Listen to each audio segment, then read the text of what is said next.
Welcome back to the Ninja Talks podcast, a show for curious minds, highlighting learning and tips that helped experts evolve better. Do you know what it takes to blend diversification into strategic innovation?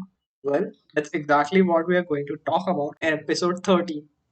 This is Sneh. And this is Ria. Our today's ninja guest is Rishabh Banga, Executive Director at Hackerstripe Foundation, Advisory Board member at Intel.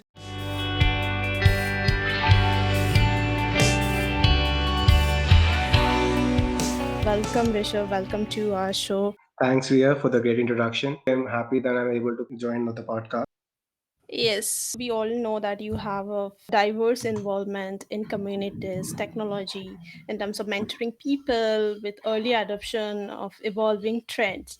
So, how has this helped you to grow and shape up your vision? Great questions. So, honestly, it has been an ongoing process since my college days. This is 2013. I kept on interacting with the community, be it as part of Firefox as a web maker, super mentor, as part of Microsoft as a Microsoft student partner. I was also associated with different communities and clubs inside Amity as well as outside with different non-profits, right? So that kind of, I would say, gave me the edge and the exposure that made me realize after graduating college that there's more to things than a simple 8 to 5 job. And that experience coupled with interactions with again different communities led to finally realizing that there's a lot of things that are missing.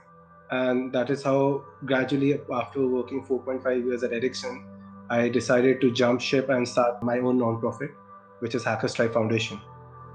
So, tell us something about Hackerstripe Foundation, what it does, and what is the main motto behind this? What is the objective that you want to carry forward? Sure, sure. So, as I mentioned earlier, straight after graduating from college, I had joined MNC. So it was a typical thing. You graduate and you're in an MNC, you're working. So it becomes a very stagnated life. I used to volunteer with Ericsson's CSR group. I used to still get myself associated with different communities, be it Ericsson's own Innovation Awards, Smart India Hackathon, and Intel as an Intel software innovator. But by the end of it, what I realized was that I was trying to do things outside of work just so that I could gratify myself with the feeling that at least I'm doing something right, be it in terms of improving my own knowledge or giving back to the community, and sometimes both. So finally, when I decided to leave, is when I started exploring the startup world. I ended up getting associated with three different startups. One was into medtech, the other was a consultancy, and finally, with a friend, I started Hackerstrike Foundation. So Hackerstrike Foundation is a registered Section 8 nonprofit, and we currently have close to 20 volunteers with us who are working across different, I would say, departments like R&D, marketing, website development, and we have our own student representative program as well. So the reason behind this was in college you realize that there's more to your life than just studying, right? Even if you go for internships, you won't get that proper experience. I'm not saying always, but sometimes. Usually what happens is a student joins any engineering college, any college for that matter, completes their graduation and suddenly they're exposed to the work environment where they realize in some aspect they're lacking, be it communication skills, be it technical skills, or sometimes both. So what we are trying to do is we're targeting tier 2, tier 3 and tier 4 schools and colleges, right? And trying to fix that because usually when you're trying to fix a problem, it's two ways. Either you revamp the entire system, which obviously is not always viable or possible for that matter. The second is you try to complement it. So we're doing the latter, and in this case, what we're trying to ensure is that people get the proper exposure before they graduate and they know how to go about things. So in our case, we brought in our own volunteers who were from tier two, tier three. Most people were from the same level, and we exposed them to website development, including GitHub, how the entire versioning system works. We expose them to marketing, how you actually market your entire product, how do you portray it to the other people so that they can understand in a way and associate with it. And obviously R&D, where you can try out different ideas, work on them, and create a prototype. Surprisingly, a lot of them didn't even know what a prototype is. That is how I would say work in-house to first find out whether our idea works, and then possibly from next year we're going to shift it outwards so that we can bring in fellows, something like that, and make them go through this entire cycle. Amazing. And talking about this, since you have witnessed the experience working in MNCs, startups, so how do you see the education and also the edtech evolving in our country and across the world? That is a very good question, but at the same time, it can vary because a lot of times, especially if you would have noticed in India, for different policies can really change the direction and or tide of Yeah. where the entire system can go, right? Till a couple of years back, I would say that because Khan Academy profited from it, all different Coursera and other edtech companies profited from it, that there was no system where people could learn beyond whatever was provided in the CBSE syllabus. But suddenly CBSE decided to revamp it, right? That they introduced that AI should be part of the curriculum now Yeah. from class 8 onwards. It is things like this that suddenly changes the tide, and now new edtech companies started popping up who would actually facilitate with AI IoT, right? They said that instead of going through MOOCs, let's do one thing. You can have one-to-one sessions with certified trainer or something like that, and that is how you can learn. So it completely changed the entire system and how edtech companies work. What I foresee is that people are still trying to understand, based on the current policies, how the next tide would come in and how edtech companies can, either pivot accordingly or probably revamp the entire services accordingly. Of course, diverse topic to discuss, but let's take a little different approach towards it. How do you see these corporates culture evolving in the current times? Well, the first thing is that a lot of MNCs obviously did not offer work from home an option, but now suddenly that is the only thing they can offer. So what has happened is, owing to the lockdown, work from home suddenly became a norm. Even though a lot of corporates were against it, that it would usually limit interaction and hence reduce the morale between teams. But Yeah. as can be seen, it is not the case, right? Another thing that has changed is because you're already at home, the work hours have also become diminished. The gap between work hours and off hours, I would say, because a lot of people are now working overtime. Usually what used to happen was that you commute to office, you come back, so those were the hours where you could probably relax, unwind, and then concentrate on whatever work you used to have at home. For that matter, simply watch a TV show or something like that. But now what has happened is there are meetings that are happening offside of office hours, which is leading to people working again outside of hours and working more in general. So this is what has happened till now, and from whatever the situation is right now, it's probable that this will continue to the next year at least, and hopefully corporations will see that this was already the case in Western companies, that work from home is a viable option and would facilitate a lot of different employees depending on the situation. Nice to hear that. So people are adapting for the new changes to grow themselves and to be a part of the responsible employee in the organizations, or to grow more in their surroundings. So coming back to the point, you said that you have highlighted the top MNCs, and I'm very curious to know about that. That how was your experience, and what did you learn in terms of mentoring a team, and which won Ericsson Innovation Awards at Stockholm? Actually, I was the youngest mentor to be selected for the Ericsson Innovation Awards. Usually, they used to hire people who were either a manager or senior manager position. It wasn't my first time mentoring a team since I had already done that as part of Smart India Hackathon. But it was a good experience because mostly it was virtual. We used to have virtual weekly sessions and help them out either from the technical part or the business aspect. And this went on for a good 2 months before they were asked to come to the finals, which was supposed to be organized in Stockholm. And this is where, again, we had some quick mentoring sessions, team building sessions, and finally the final announcement at the Nobel Museum in Stockholm, where these guys came in third. That's great. So, what are the realizations that people miss out thinking about hacking learning or hacking a profession? That's a good question. So this is also kind of what we're trying to fix as part of Hackerstrike Foundation. Initially, when hackathons came into the picture as a concept, as an entire event, it was more about you would work on a concept that would usually take a lot of time. But since you were working with a couple of other members who would share either the same expertise or probably different expertise in that area or in some other area, you would come up with a hackable solution or a hack that we used to call it, within 24 to 48 hours. So this was nothing but you had an idea and you created proof of concept out of it. Now what has happened is it's not about the proof of concept per se, it's about the technology that you're using.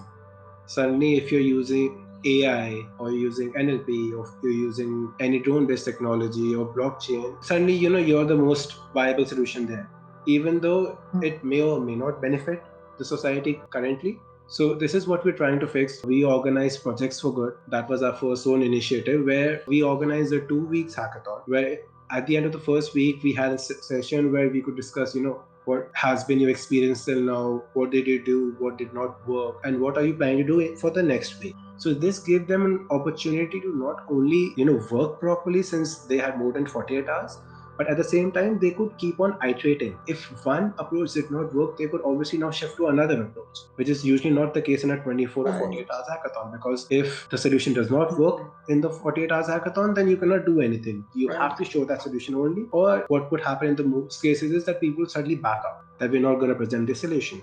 In our case, we had 100% success rate. Obviously, everyone had a solution to present. What we introduced as a criteria was that we want to see what all things did you try and what led to the final solution. Definitely, that's interesting and that's needed because we are not competing with each other. We are doing that to solve actual real life problems. I would really appreciate your approach. And talking about the same, what are your perspectives on some of the learning techniques, steps, or flow that has helped you learn better or identify certain way that this can be done, something can be built in a better way? If you talk about the learning aspect, for me, it has always been about, I always preferred online courses over the written content any day. And for me, it was all about, going through it, parallelly implementing it, if it's a technical based thing, or if it's a conceptual or more of a business oriented thing. Obviously, that cannot be implemented directly or immediately, right? You have to wait that out. Right. In the case of teaching, it was always about how a specific component would make sense to anybody, right? I've Hmm. actually taught a fourth standard kid website development, but again, it was initially I started with scratch and I went down to MIT App Inventor. So it was more about how she could actually understand it. And by the end of it, when she was graduating her fourth class, she was asked to create a presentation. So she was the only person who, instead of creating a presentation, created a website for the same concept. That becomes a learning curve and an outcome that helped her reach there. If you're teaching a concept, it should be taught so simply that everybody's able to understand it, be it someone from a technical Hmm. background, be it someone from a non-technical background, anyone should be able to do it. I'm so glad to hear this. Talking about learning aspects, or even talking about learning in general, not only tech or not only, higher education.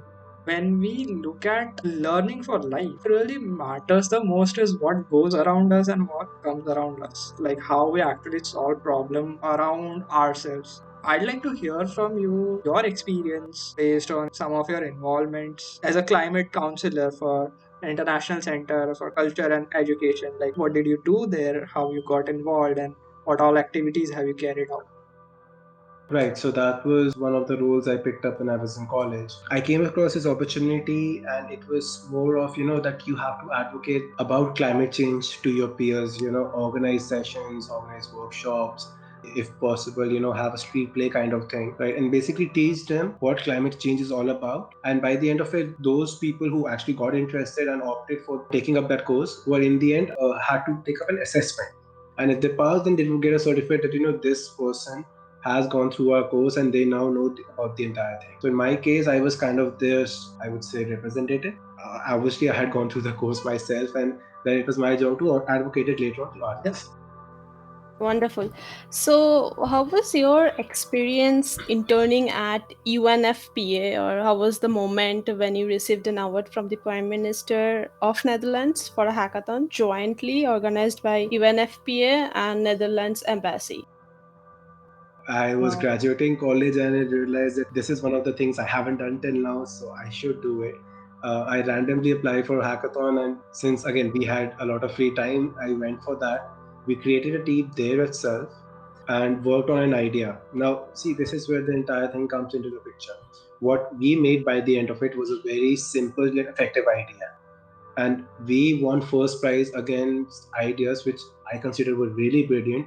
but because they was at that stage technically unviable or difficult to implement, is why we actually ended up winning, right?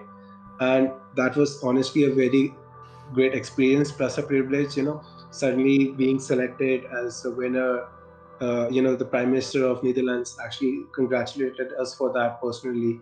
Again, we had photographs and everything, and what happened was that we were offered two internships. One was United Nations Population Fund, and one was with a game development startup based out of Amsterdam called Ice. We opted for both, obviously, since it would give us a varied experience, because our idea was basically around gamification for menstruation health. So it was a topic provided by UNFPA that we're trying to make rural population understand that menstruation is not a bad thing, and educate them about the entire thing. But obviously in such cases one needs to understand that you can't always convey things with text. So in this case, we created an app which had the multiple levels, and one was that there was entire gamified thing where they could click on certain parts of the body and they would give some information about it. Then you had a quiz component where you could, whatever you've learned, you could now test it out. That, whatever I learned here, does it make sense, or did I miss out on something? We did it in that specific time limit, and because of that idea, we won, and we opted for UNFPA because since it was more of a social based app, we wanted to understand what the problems they were facing, how we could actually make it work for them.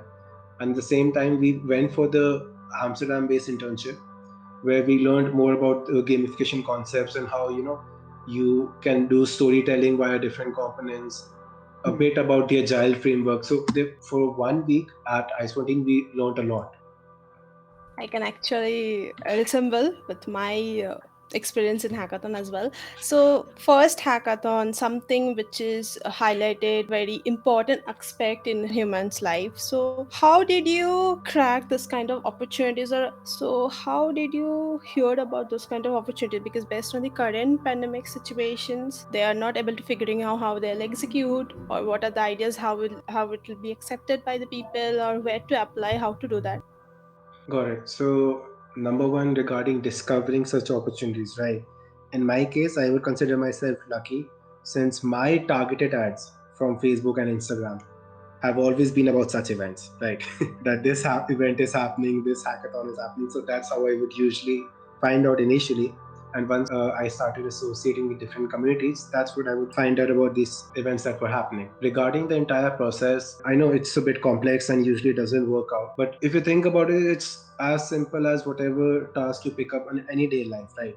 You plan what you're going to do, you think about the steps, that this is how I will proceed with it, you finally do that, and then you look at the outcome. And once the outcome is good, you proceed with it. If it's bad, then obviously you would think about what went wrong and how could I basically fix it.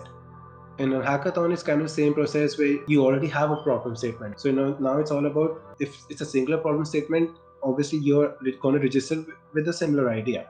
But if you have multiple problem statements, then one has to pick a topic that relates with something that they want to fix. For example, if you have four ideas and one of them is something you've probably thought about somewhere or heard about it somewhere, and I were doing this, I would have probably done it in a different way, and that becomes your problem statement solution. That becomes the hack that you're going to make, and then begins how you're going to proceed with the entire thing.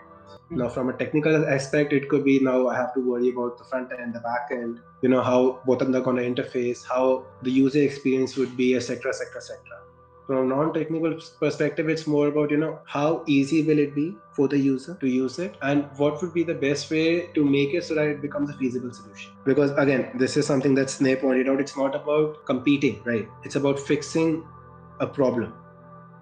I'm glad that we share thoughts. Since you come from a leadership perspective and you've seen different scenarios, how do you see the connect between the industries and what people are actually learning? Our education system or in our learning process, what are the missing points or milestones that if we adapt, they could relate more or they could connect more dots with the industries? Good question. So, this was something that I honestly found out while talking to one of our volunteers. In this specific volunteer's case, she was told by her professors and seniors for that matter, she was a third year student, that there's no point for going for internships right now. Concentrate on your studies, and then in the fourth year, you can go for the internships or whatever you want to do. So this technically means that for the first 3 years, you're a bookworm. And in the fourth year, suddenly you're now supposed to exhibit your communication skills that you never worked on for the first 3 years because you were busy studying. And then you're supposed to implement whatever you've learned till now in a practical environment, which again, you haven't done till now. Because till Yeah. now it was a very closed and secure environment. You were just either copying code from your friends, or whoever was making it was again copying it from probably Google most of the times. There are some geniuses as well, right? Yeah. So again, what this happens is that by the end of your graduation, neither do you have the appropriate technical skills, or even if you do not have the appropriate communication skills. Right. So that poses a big issue. Another thing is that this happens especially during the fourth year of college, since a lot of people have not even worked on their aptitude. So when they end up going for their placements, a lot of the geniuses, the 9 pointers, do not actually clear the aptitude test itself. So then there are so many different components that person should be working on, which makes sense, right? Aptitude is tested on a daily basis. Technical skills, I would say that's an incremental thing. And same for communication. So you cannot simply say that, there's a time limit that for 3 years work on your technical skills. And suddenly when it's time, fourth year, now you're supposed to work on your aptitude as well as communication and practice technical. So then, it Yeah. becomes a hassle for a lot of students. And even if they go through that, a work environment is a totally different thing.